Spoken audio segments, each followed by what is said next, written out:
Ladies and gentlemen, before we get started on this episode, it's important to remember that we need to be empathetic and understanding of every single guest that I have on this show, so that way they understand that they can share this stuff without having any backlash coming from the community. I think it takes a lot of bravery for someone to come on this show and be able to tell about heart-wrenching things that occur. So please be understanding, empathetic, and supportive to my guests. If you enjoyed this content, it would really help me out if you did three things. You followed me on Twitter, you subscribed to me on YouTube, and you share out this video to any of your friends who might also enjoy this content. I hope you enjoy the show.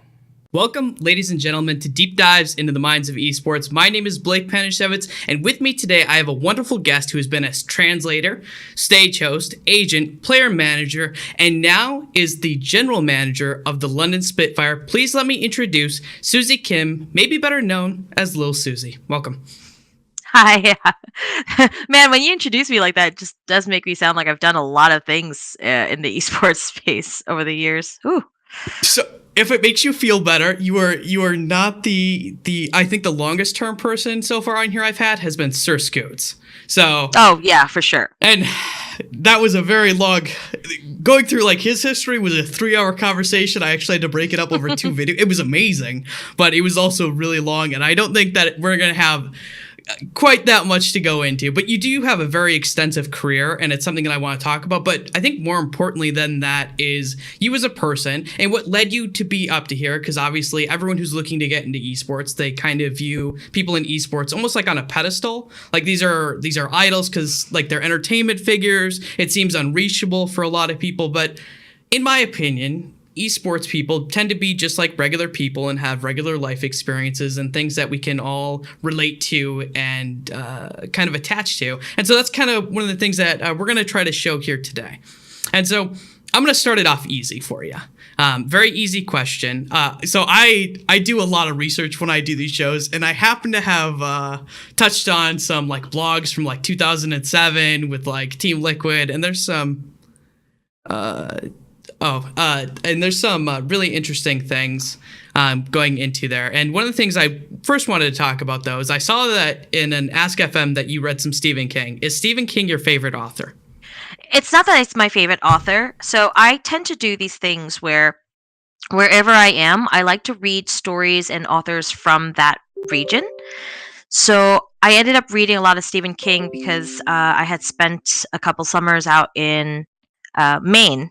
And, you know, while I'm in a camp in Maine and I was working at a very large summer camp, I figured I'll read some Stephen King and scare myself because all of his stuff, you know, happens out that way. So that's why. So similarly, when I was out in Egypt and on the Nile, you know, I read Agatha Christie, Murder on the Nile. Like, I just like doing things like that. It just makes me feel, I don't know, closer to the location that I'm at.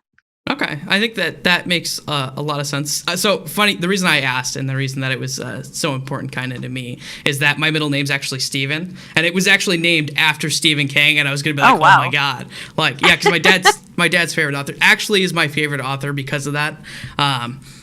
So that kind of brings me to another point with us is you seem to be someone who's willing to learn and try new things, and it's really cool because you also were a teacher for a while. You got your master's in English and I have it written down, teaching and linguistics. And then you obviously have an undergrad degree in English and psychology, which I also have a degree in psychology from undergrad, so we kind of have that. What made you so interested in learning different things? And have you always been someone who wants to learn about like different topics? I've never actually sat down and thought about it. I like new things. I like finding new perspectives on things. And, you know, just talking. It's more more than a thirst for knowledge, per se. I enjoy cultures and perspectives and people. And so, you know, I'm not a very academic person, but I enjoy conversations. And when I travel, it's all about, you know, their language, their culture, their food, and the people and the way that they live. And so yeah, I have a thirst for knowledge in that sense, in a very human sense, but Hmm. I'm definitely not an academic. I went to grad school, but that was my motives were definitely not to go learn anything. It was just I wanted to live in England and, you know, have an excuse to be somewhere else for a Hmm. year. So looking at school, you were born in Korea. You moved to the United States when you were 3 years old. Hmm. You grew up in an American school system. Who did your parents move over to the States? Yeah. So at the time, it was 1984. My father's job wanted to move him over for 2 or 3 years.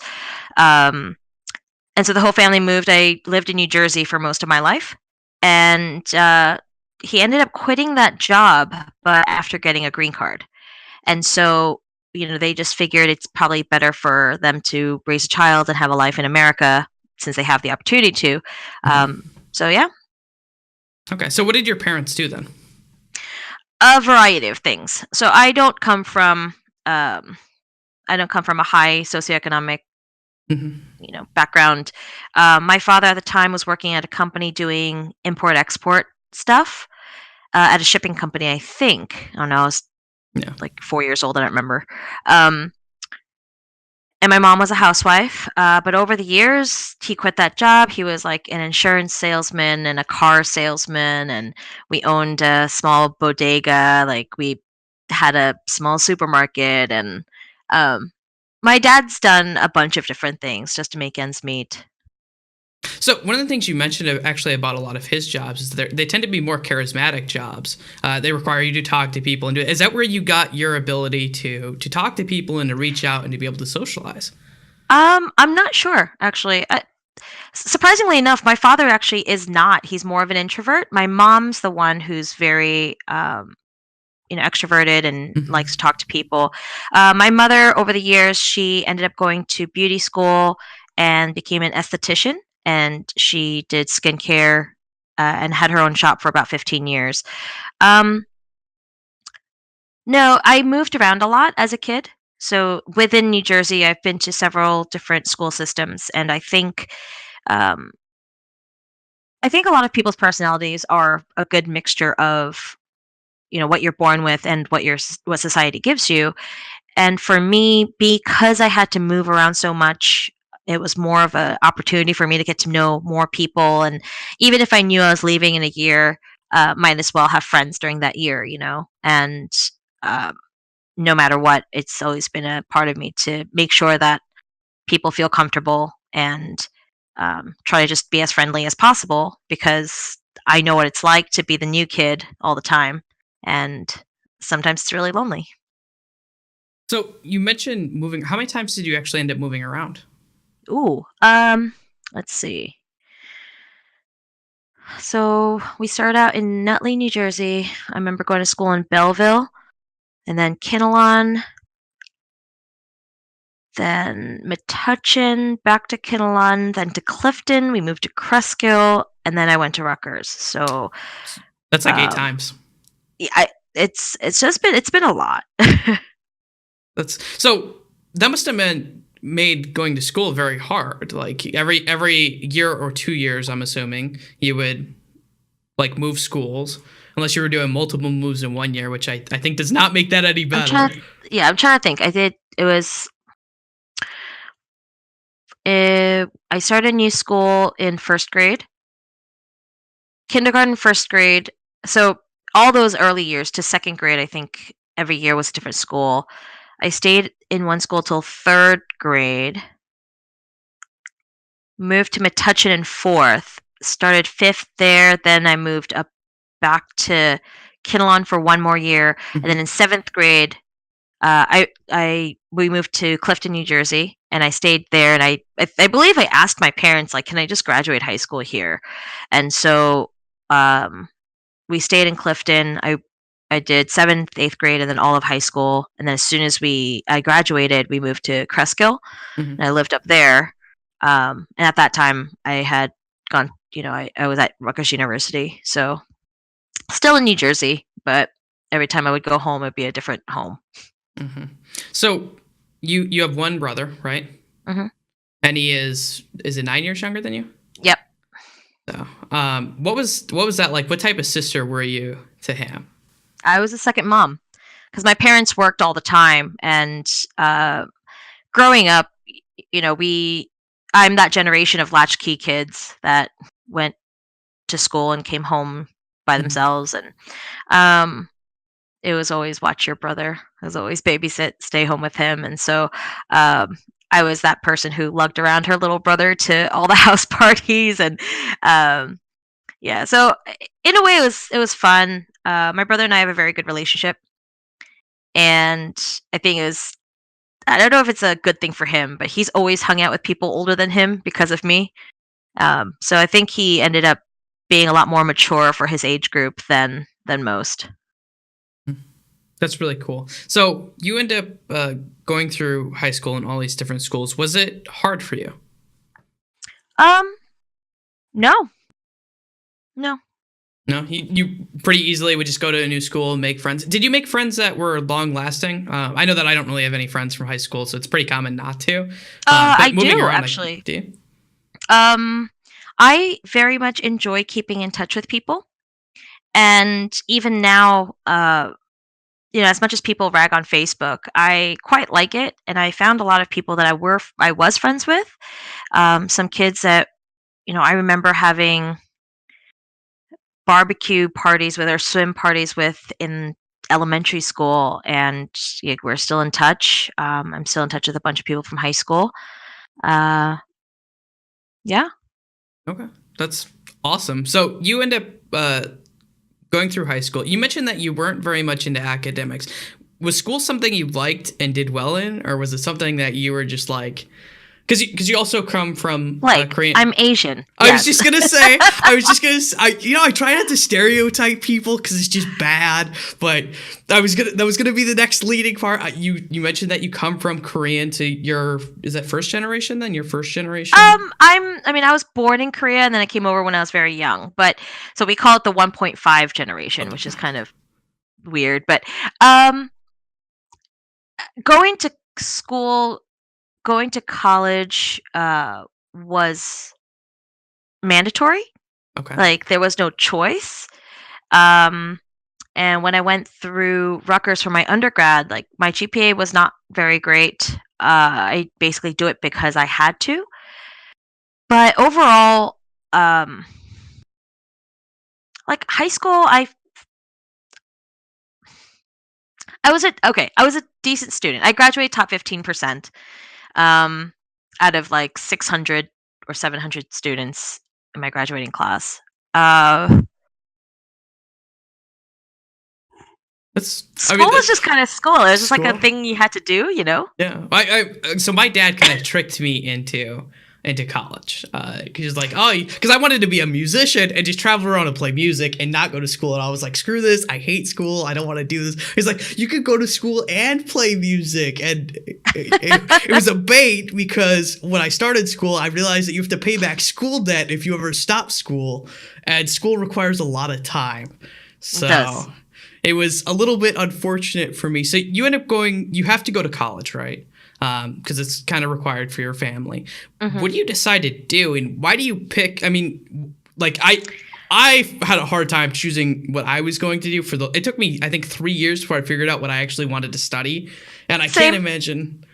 So you No, same. eventually, I started out I think I went in as a computer science major, which is the worst idea ever because math and I just don't get along. I've actually never, I don't think I've ever completed a calculus course ever. Um, so yeah, needless to say, that semester was disastrous. And during this time, so while I was trying to do my this computer science major, I'm also taking classes in psychology and English because I enjoy reading and Mhm. writing. And then I think I switched to being a education major and took a bunch of education courses for elementary ed, did you and want to then teach realized, kids? yeah, that's the thing. Like I thought I did, and then when I got Okay. there, I was like, oh, I don't really want to teach kids. Um, But it just got to a point where I talked to my advisor. She goes, you've taken all these English courses. you could just do an English major. And at that time, I'm like, what the heck am I going to do with my life with an English major? Um, which I still think that, I guess. And then it became well, you could do a psych major as well. So I ended up double majoring. Um, just because I liked the courses, it was never really intended, I guess. And then my final year, it was intended, so I had to fill in all the gaps. But um,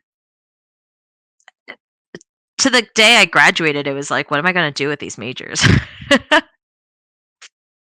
So you graduate college, and I totally understand that. I was like, what am I gonna?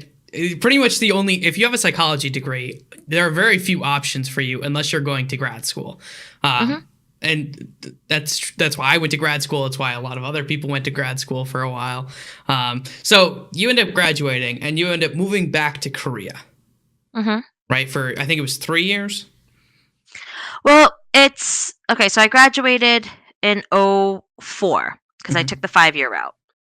And then I got a job teaching English in Korea, but not in Seoul. I decided to go to a small city called Cheongju, and I taught at a all girls middle school at that time, and it was fun. It was fun. It was very lonely. It was a very trying year.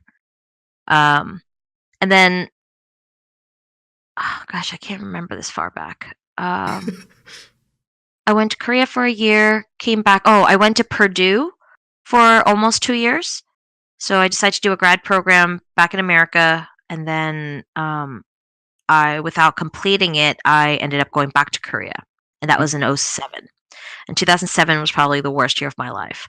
Um, and at that time, it was just kind of like I want to go as far away from here as possible. Where is the furthest point from Indiana? It's probably Korea.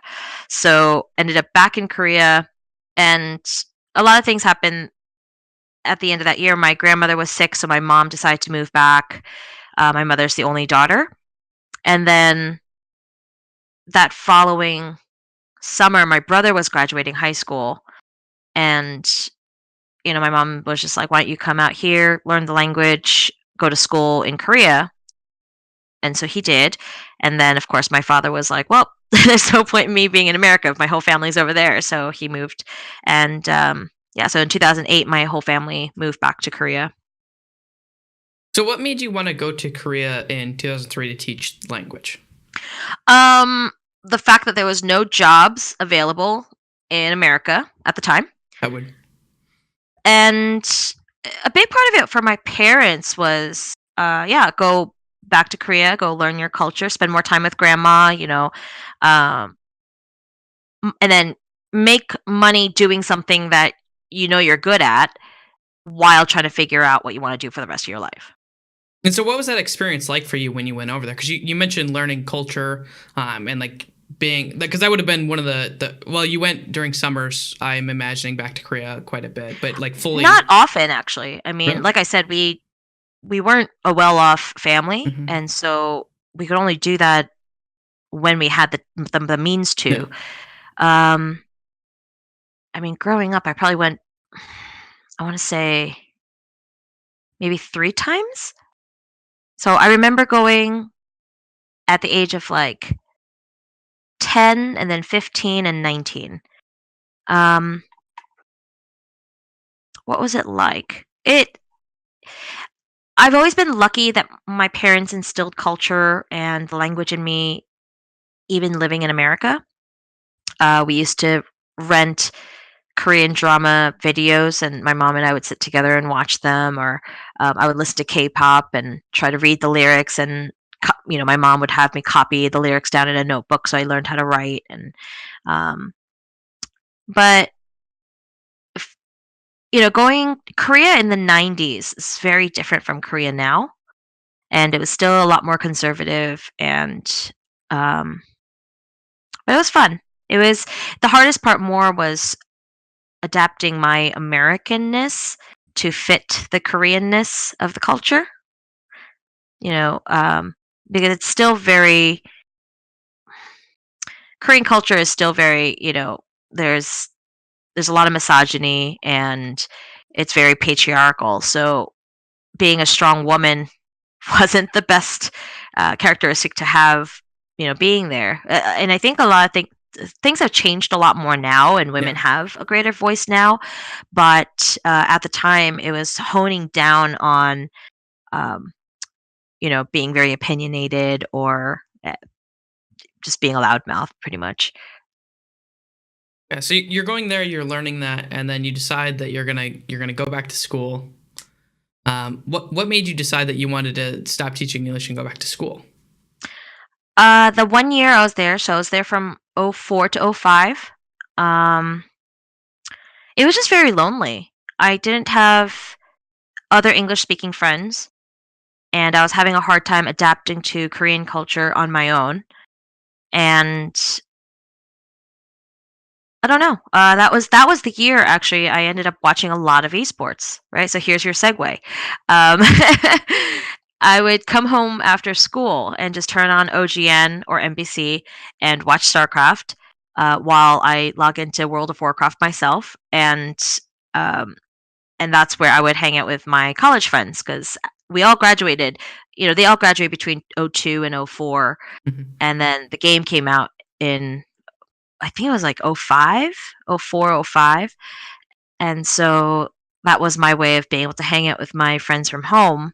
Um, and yeah, so watched a lot of StarCraft, played a lot of World of Warcraft, Okay, so and then I was gonna say, decided like, so what made you choose counseling?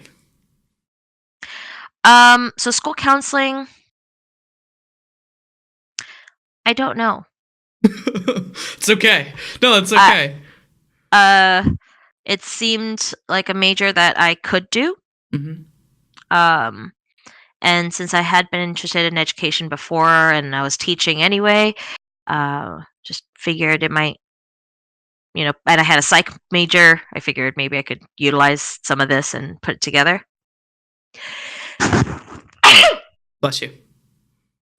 Thank you. Sorry about that. No, you're okay. So, it's funny that you mentioned that because when I was looking at like, what do I want to do after I graduate college? One of the big things that, and to this, I like still debate about if I want to go back to school and finish it or not, just because I like working with people and I need to do something that is working with people because it's like Mhm. one of the limited skill capacities, and there's very few jobs that are like as involved with people as doing something like a therapy. So that was the reason why I started school. It was because of that, and it was something there. So you end up doing through counseling. Did you find that you didn't like it that much? It was school counseling, and towards the end, it felt very much like I'm going to be stuck to one school system, and that's going to be the rest of my life, and that was suffocating That for me. sounds pretty suffocating. Yeah. Yeah, I actually got to work with kids very, very briefly, and kudos to whoever can work with children because I cannot. I cannot handle it. I couldn't do it. Props to anyone who can. Not for me. Even when I was doing them, all my internships were basically, middle school, high school level, and no, I liked it. It was okay, but again, I just felt like once I got into a school system and then into a role of being a school counselor, that I was just going to be stuck there forever, and that was going to be the rest of my life. And for some reason, at that time, it just felt very suffocating. Hmm. Yeah. Which, if you look at like your life today, it seems like you've always done things that are very much. They're not. I would say they're probably not standard. Like you couldn't consider them standard jobs, and they always seem very exciting, at least from the outside. Because I mean, you've done a lot of different things involved in esports. So you mentioned that you got into esports by watching StarCraft back before you went to Purdue. How did that develop? How did it move from being watching StarCraft to going to events to I'm gonna start translating because someone's gonna randomly pull me in, and I'm gonna start doing it now. It was, oh, good question. I've always liked video games, so, I would I played a lot of Diablo in high school, sorry, in college, and StarCraft Brood War pretty much came out when I started college, and, I would play on dial-up with my friends, and how did it even start? I just enjoyed it a lot, and then went. How did I find this? Oh, it was at a BlizzCon, Mhm. right? So I go to a BlizzCon with my WoW guild mates, and there's a StarCraft tournament. So I go and watch, and I just meet all the, I see Nalra, who was my favorite player at the time, and I bump into him, and I was like, I'm going to talk to this guy, and I was like, I'm a big fan. Um, can I have a picture with you? So the first time I think I met him, it was just like, can I get a picture with you? And he was like, yeah, sure.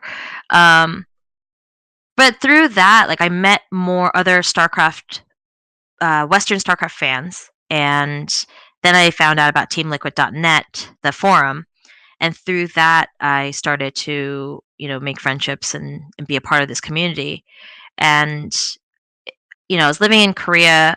When I went back to Korea and I realized there's this big fan base, people would say like, "Hey, I see that this team is selling T-shirts, but you could only buy it if you have a Korean bank account. Mhm. Can you buy this for me?" So I ended up doing a lot of just community work where I would get swag and send it over.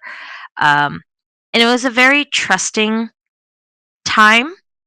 So I'm amazed by this because I remember there was one time.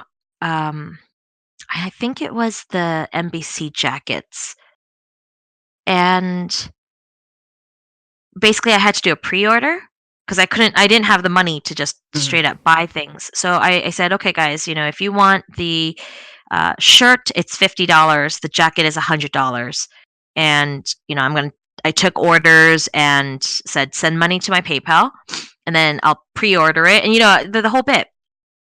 And overnight, I had $30,000 in my PayPal account, Jesus.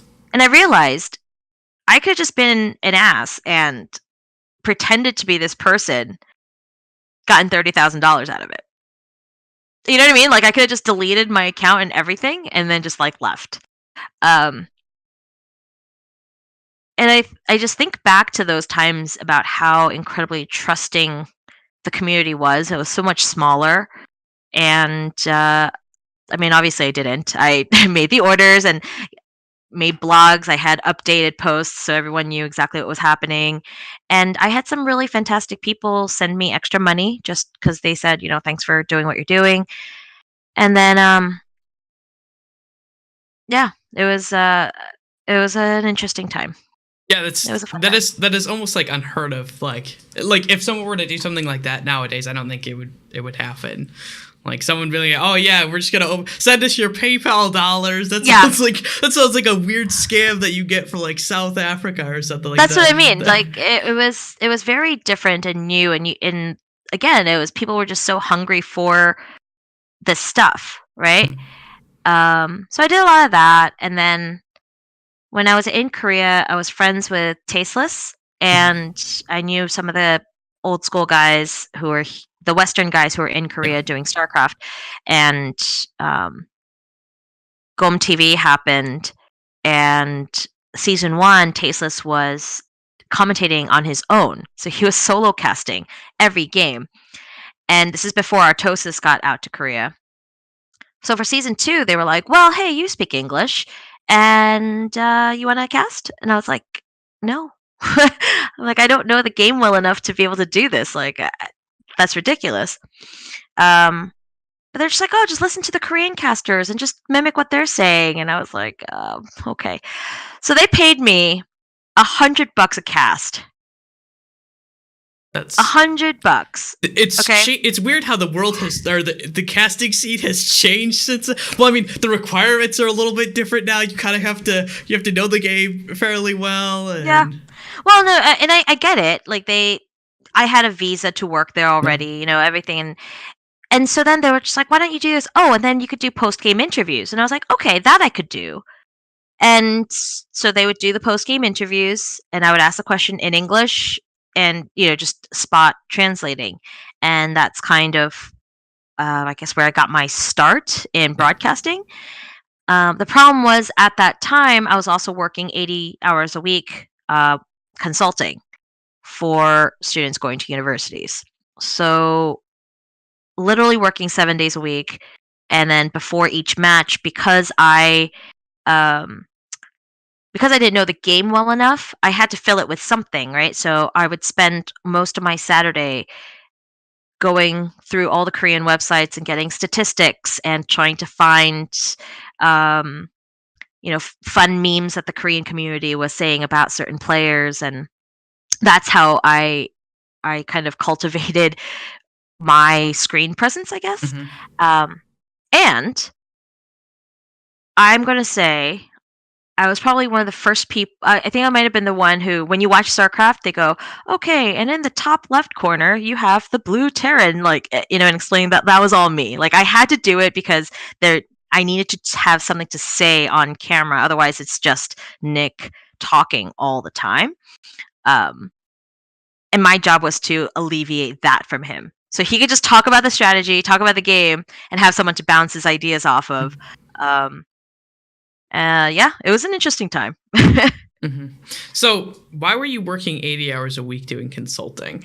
Oh, because I used to help Korean students with their college applications, Mhm. and around application time, you end up working 80 hours a week. Okay. Okay, I was like, what sane person is thinking, you know what I want to do for the rest? I want to work 80 hours a week. No, it's very seasonal. It's like Okay. right during the college application season, Mhm. and yeah. Okay. See, that makes a lot more sense because I would never ask that upon anyone in their life. Yeah, So me neither. you ended up mentioning that you left Purdue, you said in 2007? Mm-hmm. And you said that that was a really tough year for you. And you mentioned Yeah. your grandma being sick. What made it so hard? So yeah, so 2007. Not only did I not really know what I wanted to do with the Mhm. school counseling thing, my cousin died that year, and he and I were very close growing up. Um, and that sucked. And Yeah. then in the same year, my 12-year-old cat died. And um, as much as I like people, I actually like animals more. And so so that was really tough. And then just a variety of things of not having a great internship, plus, going through a breakup with my, boyfriend at that time. And it was very much of like a trying to figure out myself year, Mhm. with a bunch of terrible things happening around me. And I realized it was really terrible when every time I would walk to class, I would like hope that a bus would hit me, or like a car would, like I wanted a way out, um but I wanted someone else to do it for me so that Yeah. I didn't feel so guilty about quitting, or giving up at that point. But soon I just realized that's really unhealthy to want to die every time you're walking outside. And I stopped hanging out with people, and I would just go to work, go to school. And um so yeah, I think there were definitely good times during my time in Indiana. I learned a lot from working at summer camps, and it was the first time for me to be in, again, it's the same continental United States, but it's a whole nother culture to be in the Midwest. I don't even know if you call it Midwest, or maybe that's the Mid East. But growing up in New Jersey, I've always been surrounded by diversity. I've been surrounded with other Korean Americans.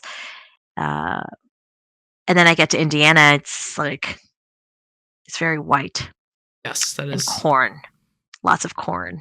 Yeah. And so yeah, it was a really interesting time. And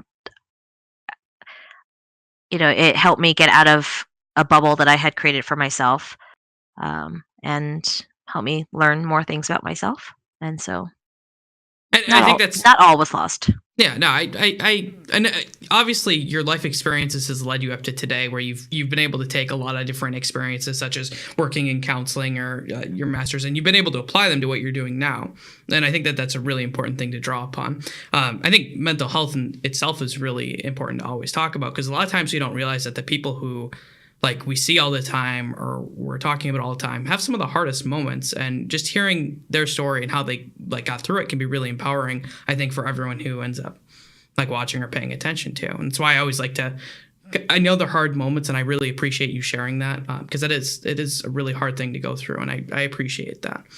So moving forward from there, you end up moving onwards, and you're getting more involved with esports more as a hobby than anything else.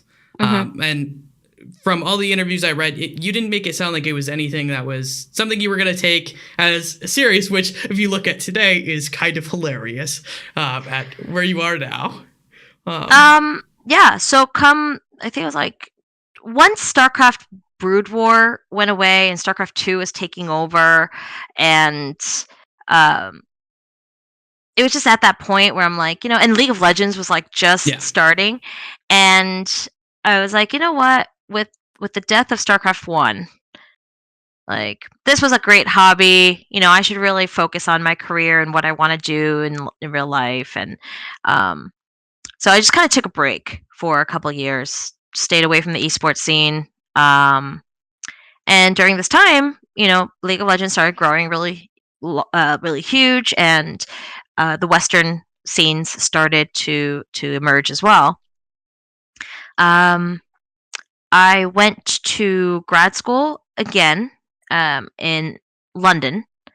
So I did. At this point, I had been teaching English for a really long time, so I did English language teaching and applied linguistics. And so I did that 1 year. I come back and I taught at a very nice elite high school for a year, and decided I don't want to do this anymore. I was like, I kind of miss video games. Was it something about the high school? No. Like they paid me well. The kids were great. Yeah. Everything was fine. It was just, I don't know. I just wanted to do something else again. And yeah. And so then I remember I talked to Doa because he and I stayed friends all throughout. And I talked to Doa and I was like, hey, I kind of want to get back into the esports thing again. Do you know who I should talk to? And this was end of 2013.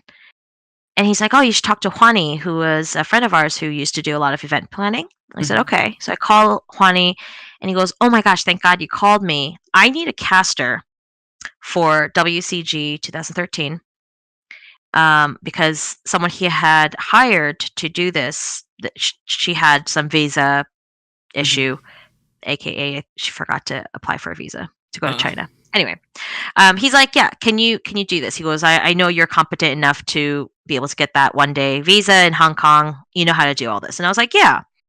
When do you need me? He goes, I need you to go to Hong Kong tomorrow morning. It's this weekend. And I was like, oh, okay. Having this conversation while I'm walking home. I get home. I'm like, Mom, I'm going to Hong Kong tomorrow morning at 6. Goodbye. And she was just like, what? Packed my stuff, went to the airport. It got my visa and ended up going to Kunshan, China to do this event. I hadn't casted in like 7 years at this point. And he was like, oh yeah, by the way, you're doing a game called Crossfire. I'm like, I don't even know what that is, but sure, I'll figure it out. Got there, studied my ass off, like read as much as I could about the game. It's an FPS. Yeah. So whatever. It was an interesting time. So that's kind of how I jumped back into things. I mean, it's one of the things I've always told, like whenever people ask me, like, how do you get into esports? I've always said that the best thing you can do is, first of all, be good at whatever it is you're doing. And then you need to go and meet people. Like you need to, you can't just sit at home and hope that the magic world will eventually get you there. You need to go out and meet people. Yeah. You have to meet people. Important. You need to just do. And I tell this to people all the time too. Just do something. And you know what? If you do it and you suck at it, then people will let you know. But if you do it and you're great, people will also let you know. Yeah. And you can continue doing that and hone that craft. Like I said earlier, I tend to keep in touch with a lot of people, and I enjoy maintaining good relationships with people. So that worked to my benefit where, I called him up out of nowhere, and he was just like, sure. Like he knew my work ethic. He knew that if I said I'll get something done, I'll get it done. Yeah. And so, yep, I was able to do that. So you moved from there, and you've been involved in the esports scene for a long time. You worked at Twitch for a long time. You were an agent for a little bit. What was being an agent like? It was a very brief stint of being an agent. And It was very brief. I saw something that because Barry was actually on Thorin and Loco's show recently, and he was talking about agents in Korea and how it's a very negative viewpoint. And were you an agent for Korean It was players? okay. So it was because WME had merged with GEM at the time, Mm-hmm. and they were creating an esports department. And Minchik was of South Korea because you know everybody out there. Which that was great, except for the fact that at the time, agents like people just looked really. They just don't have a very good reputation. And on top of that, I'm a woman.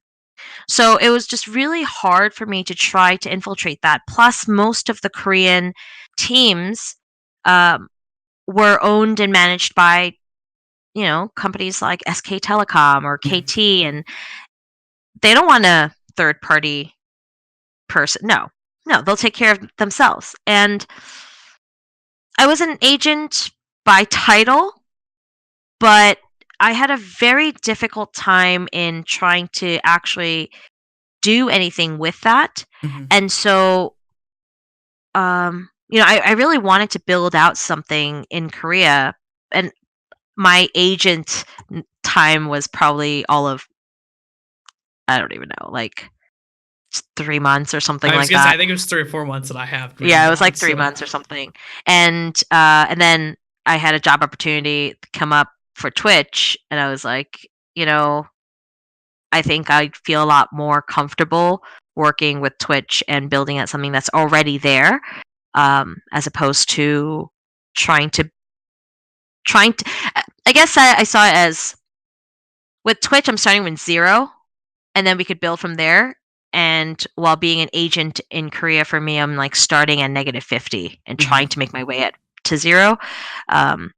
So being at Twitch was great. I was the second employee for Twitch Korea, and we helped build out a whole team.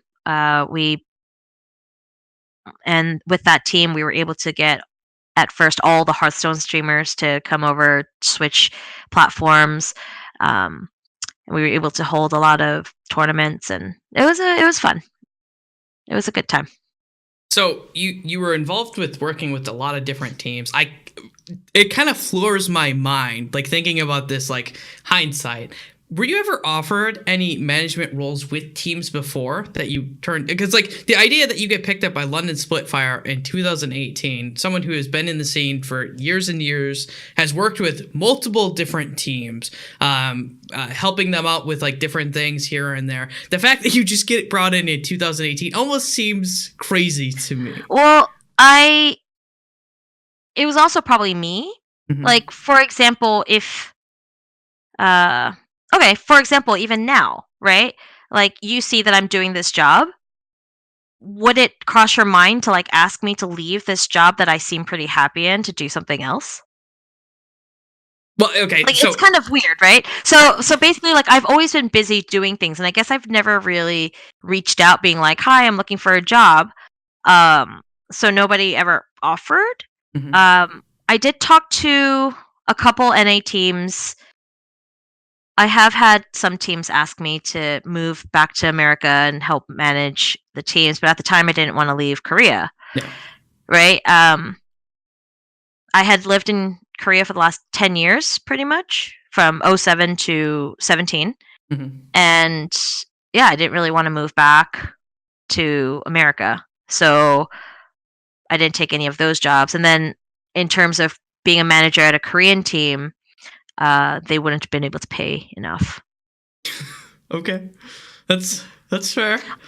You Yeah. got to you do need to know your worth and your value. I think that's an important thing. So, it always surprised me. And as far as like asking, like if I were a team and I wanted someone who was a good manager, I don't care if they're working for someplace else. I would just ask them like, hey, listen, shot in the But that's dark. it. Do you? Right. But that's the thing, right? Like I've always player managed. I've helped out. So I actually helped out Jack when his League of Legends team Mhm. was in Korea. And, I've worked with I've worked with Fnatic. I've worked with CLG.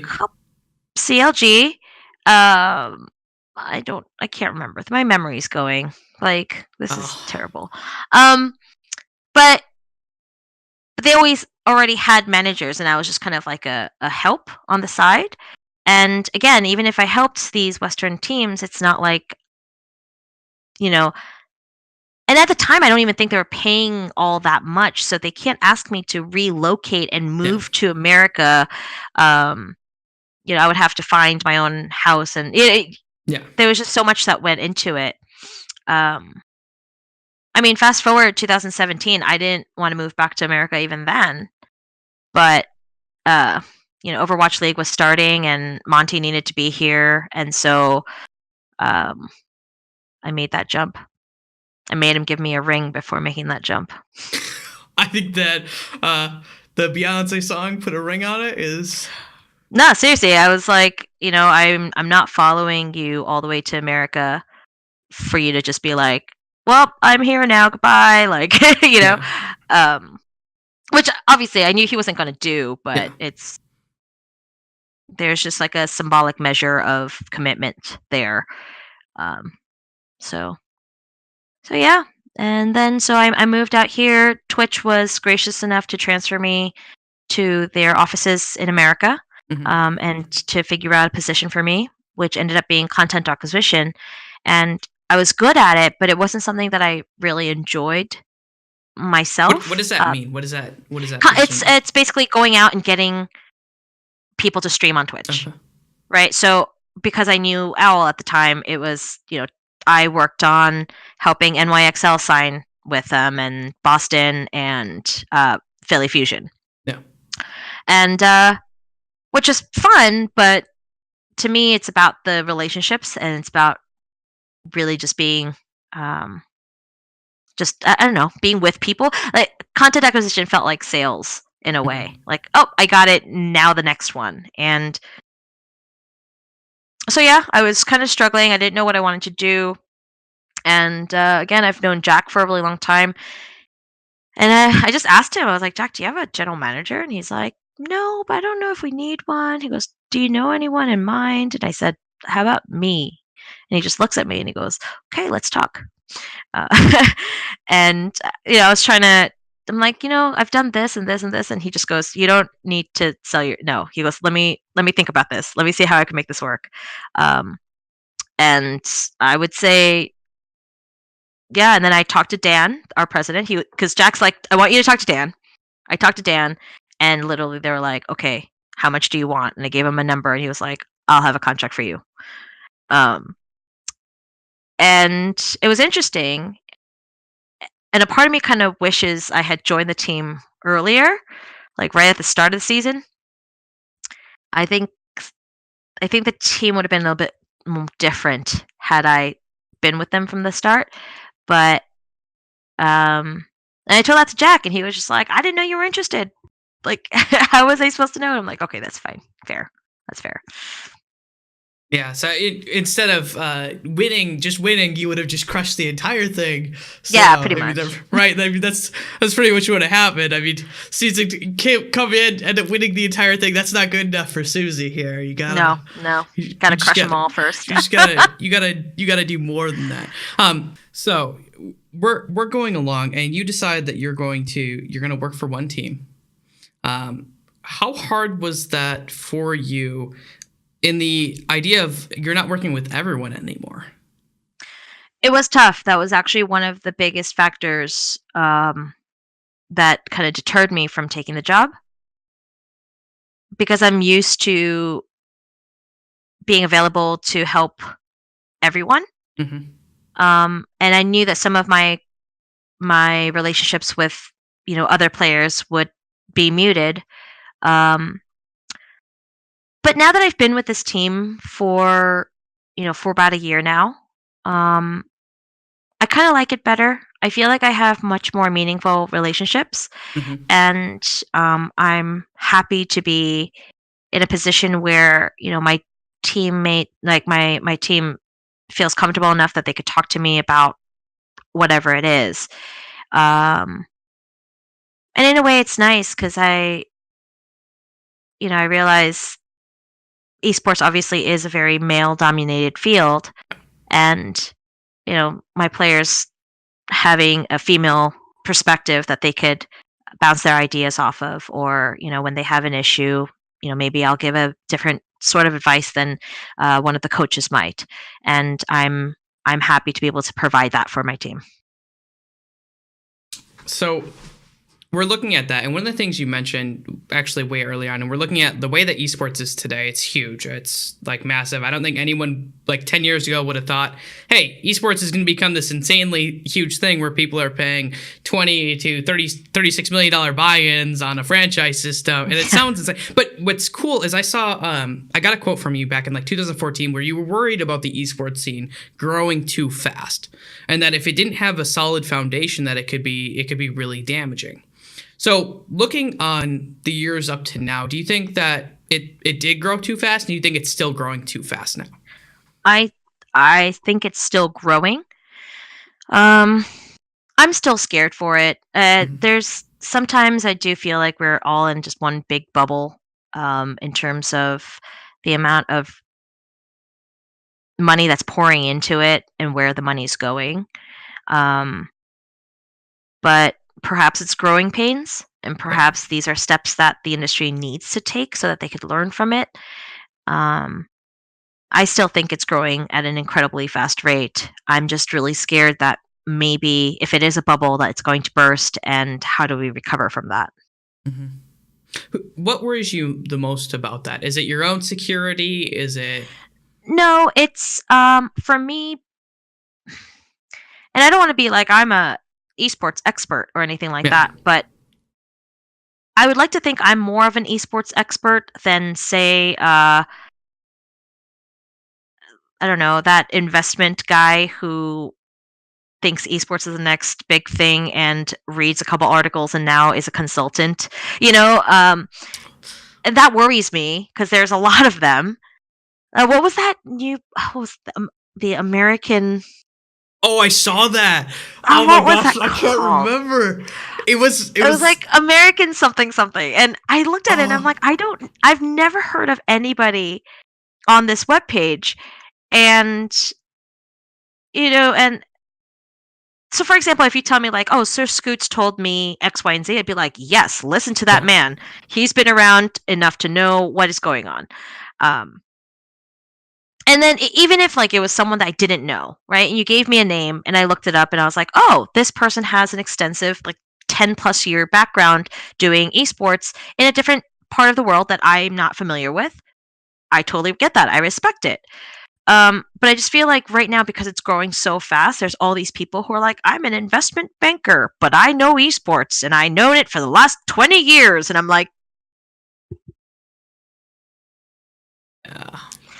so more of those people coming in, it's like the blind leading the blind in a way. And then all these people who want to sponsor or invest come in. They're just like, oh, you must know esports. You have it in your bio. Um, and that's what makes me think maybe it'll blow up in a way that is not cool and bursts this bubble that we have. And going back to what I said about the old times with teamliquid.net, I miss those community times where everyone was just very nice to each other and just very thankful that they had this community. And now I feel like people kind of take these esports communities for granted. And that makes me sad. And then Yeah. obviously, just, you get some crazy dramas that happen, and it's people taking advantage of the community and taking advantage um, of a place that's supposed to be loving and welcoming and inclusive, and exploiting it for God knows what reason. And so these are the things that I am wary of, and I'm sad that it's become. But again, it's, it's because esport is getting bigger and it's becoming more mainstream that there's just a lot of different types of people, I guess, joining this community.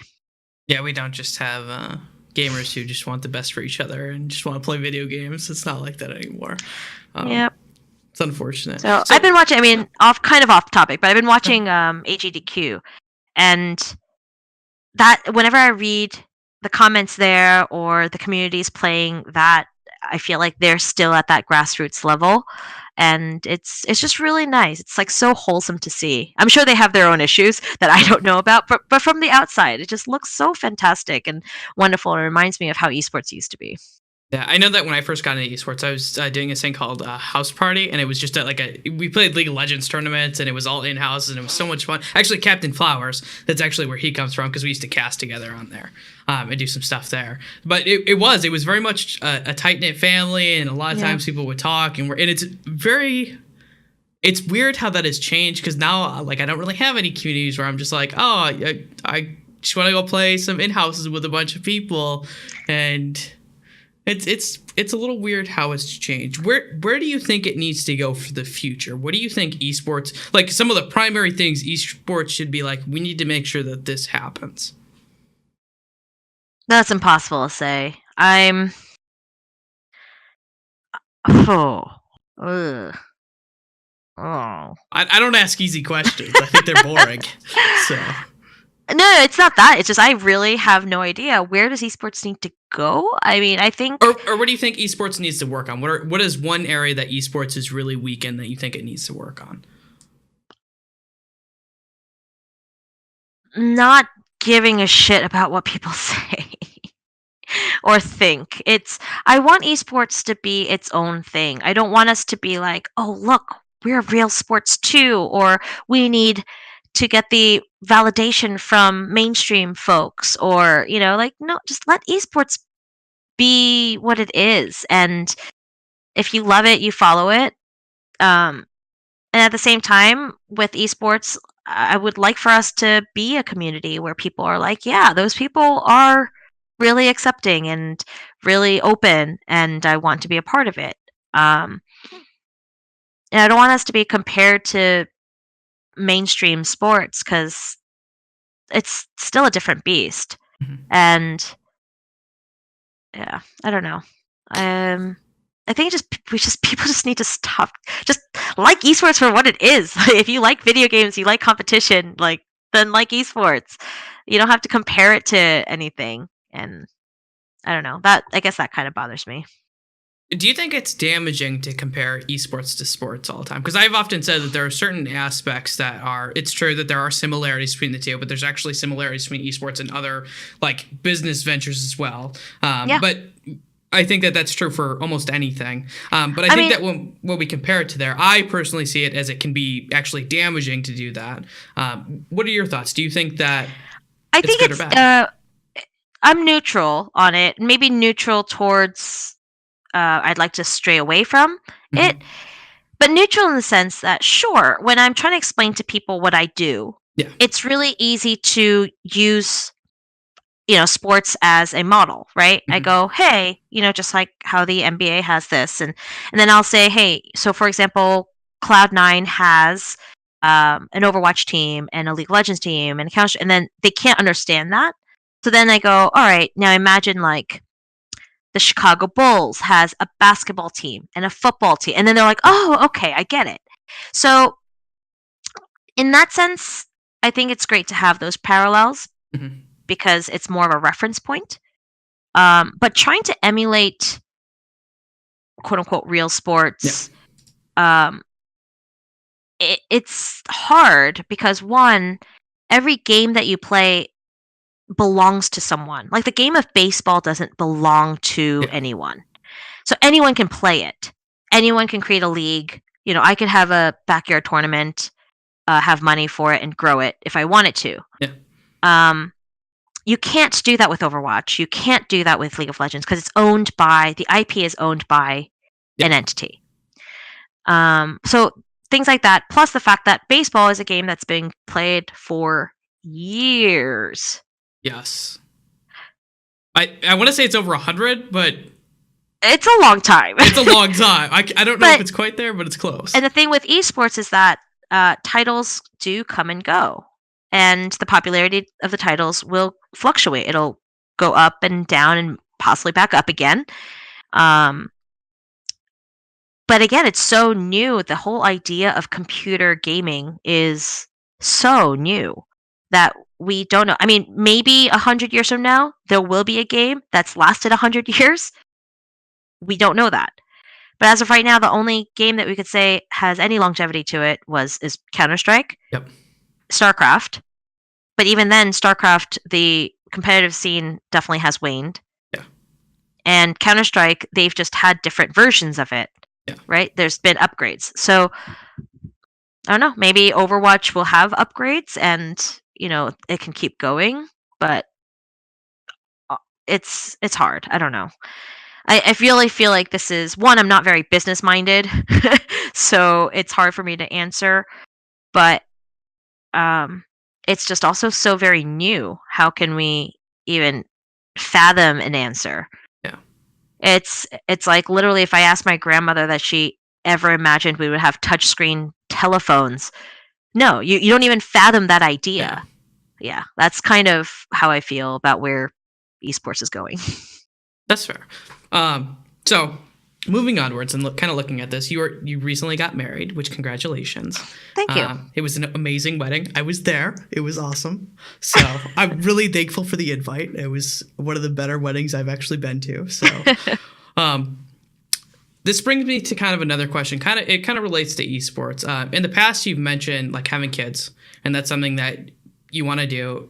Do you still want to have kids, and what is it going to be like with esports? Because esports is it can be very volatile. It can be very scary. It's a lot of times not stable in the fact that you have to travel around all the time. What are your thoughts on that? I think, well, one, yes, I still want to have kids. I think even after having kids, so for example, Polly, who is Jack's wife, they have a 5-year-old, and she's our COO. There are plenty of jobs in esports that require you to be stationary. Yep. And even if I have to travel, like technology is so good these days. Like I could travel with a child if I wanted to. And I guess the goal is just make more money so I could have a full-time nanny to travel with me. No, I don't know. It's I do value my real life, my personal life, as much as I love esports and my esports life. And I don't think anyone's ever ready for kids ever. So if it happens, then I sort it out at that time. And yeah, just take it from there. Like I'm actually not too worried. As strange as that seems. No, I think everyone's different. Everyone has different worries. I'm like, the thought of kids for me just sounds terrifying, but each person, I'm also 27, or going to be 27. So that could be why. I mean, I have a lot to live for yet. So going on. So if it happens, it happens. And, we'll figure it out. Mm-hmm. So kind of like looking at that and leading up to now, and you've been kind of called the esports mom for like through a lot of different titles, and that's something that you've kind of accepted yourself, being that way. Do you think that what do you think made you fit for like taking care of all these people? Because you mentioned you obviously came from teaching. Is this something you naturally gravitated towards, or was it something that you had to work on and improve? I think it's I gravitated towards. I think personality wise, I like people. I care about relationships, and I care about the well-being of people. So on what is that? I would be chaotic good. Oh, the alignment chart from Dungeons and Dragons. Yes. So I would be chaotic good. I want good for everyone. I don't care what it takes to get it. And so this all actually came very naturally to me. If I could provide something for someone that they can't normally do for themselves, it also feels good for me to be able to provide that. So starting with, when I was in Korea, in the summers, I would arrange meetups where I would bring a pro player or two, and then have other Team Liquid people who happened to be in Korea at the time get all together, eat dinner, go play Brood War, and I enjoy bringing people together and organizing those kinds of things. Um, so yeah, that role for me happened very easily, and it really did work out because I was in Korea, and people need a lot more help when you're in a completely different country where you don't Yeah. speak the language, and I was able to provide that for those folks. So I think Okay. also being a sister, an older sister of such a young sibling, has also prepared me for that too.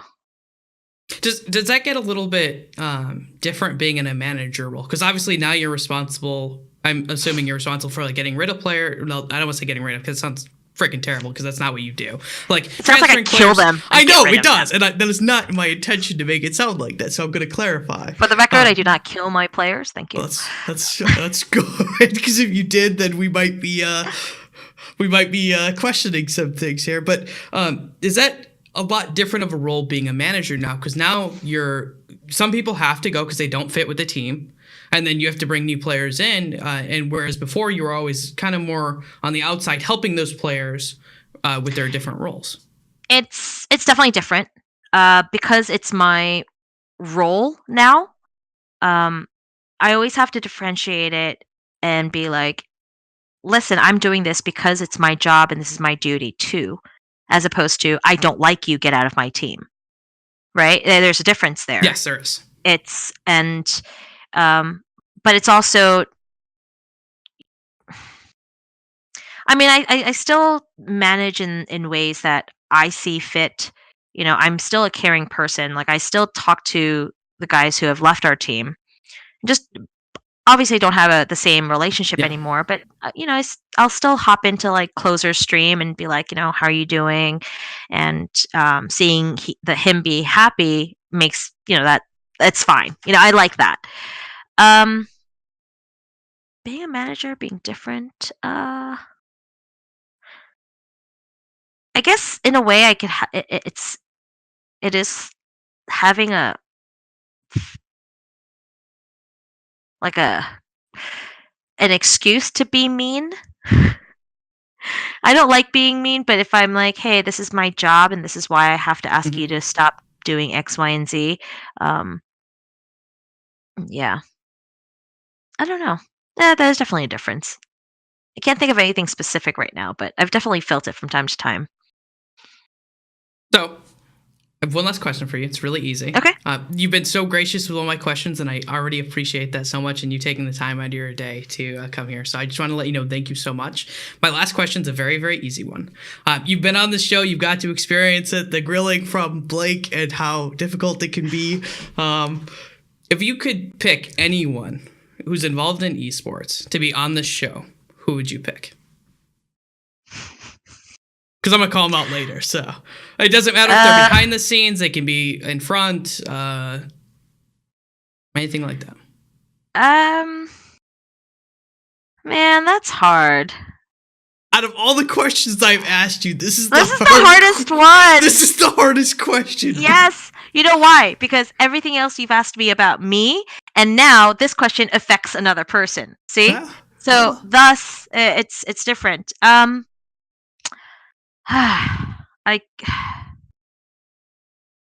I, let's go with Doa. Okay.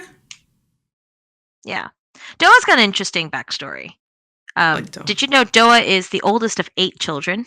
Did not know that. I know that Yep. Doa actually okay, he grew up relatively close to me though, because he grew up in Wisconsin someplace, and I grew up in the UP of Michigan, which is a very close drive. So I've always kind of been like, we're Midwestern His brothers. parents are in Minnesota, and his wife took a video of their drive out there, and like literally there's nothing out there. Like when he said I come from middle of nowhere, like I didn't realize it was that middle of nowhere. Yeah.